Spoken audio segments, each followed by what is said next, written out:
अखियां नु तेरी दीद दी बना। सारा का पता तो तुमने रास्ते से साफ कर ही चुके। अब ऐसा उनको कब और कैसे अपने रास्ते से साफ करना है कि मैं तुम्हें बताऊंगा। दोस्तों, ज़हीन सारा से बहुत मोहब्बत करता है, सच्चा प्यार है उसे सारा से। वो सारा को खुश रखने की अपनी बसात बार हर मुमकिन कोशिश करता है, लेकिन सारा बार बार उसे ये बावर करा के कि इन कोशिशों से क्या तुम मेरे दिल में अपनी जगह बना लोगे, ज़हीन के दिल को तोड़ देती है।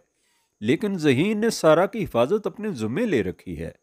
वो इसे किसी तकलीफ में नहीं देख सकता। इसके बावजूद सारा इसके घर को कचरे का डब्बा कहती है और ज़हीन और इसके माँ के समझाने और मना करने के बावजूद अपने मॉडर्न लिबास में खुद नौकरी की तलाश में निकल खड़ी होती है, लेकिन थक हार के वापस वहीं आ जाती है। सारा की अहमकाना हरकतों की वजह से इसकी बहन बेला का मिस कैरेज हो गया है और बेला अस्पताल में ऐसी हालत में भी सारा को पुकारेगी तो उसका शौहर सारम गुस्से होगा कि तुम्हें सारा की पड़ी हुई है, मैं इसका नाम भी सुनना नहीं चाहता।